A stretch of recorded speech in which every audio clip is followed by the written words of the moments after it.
9:55 থেকে 10টার দিকে হাতিটা মারা গিয়েছে, ঠিক আছে। এটা তো আসলে 300 ফুট উপর থেকে পড়ছে। তো এখন আমাদের যে ইয়োলো স্যার, এমনকি আমাদের ওই যে আমাদের বন বিভাগের যে আছে সবাই ওইখানে উপস্থিত আছে।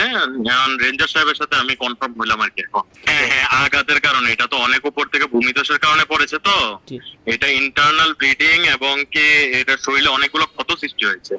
তো ওই কারণে যে চাপ পড়েছে, ওই ইন্টারনাল ব্লিডিং এর কারণে এটা হয়তো মারা যাওয়ার সম্ভাবনাটা বেশি আর কি। এখন বাকিটা পোস্টমর্টেম করলে আমাদের হয়তো শিওর হওয়া যাবে আর কি। এখন হলো আমাদের তো স্যাররা গিয়েছে, স্যাররা এখন ঘটনাস্থলে আছে। এখন স্যাররা যেভাবে আমাদের নির্দেশনা দিবে পরবর্তী, আমরা ওইভাবেই। হ্যাঁ, চকরিয়া থেকে আমাদের যে সাফারি পার্ক আছে না, সাফারি পার্ক থেকে অভিজ্ঞ ডাক্তাররা সবাই এসেছেন। ওনারা তো কালকে থেকেই চিকিৎসা সেবায় লেগে আছেন। এমনকি মানে বিভিন্ন হাতি সম্পর্কে, বন্যপ্রাণী সম্পর্কে যারা অভিজ্ঞ আছেন, সব বড় বড় স্যাররা, ডাক্তাররা সবাই মানে সর্বোচ্চ চেষ্টা করেছেন এই বিষয়ে।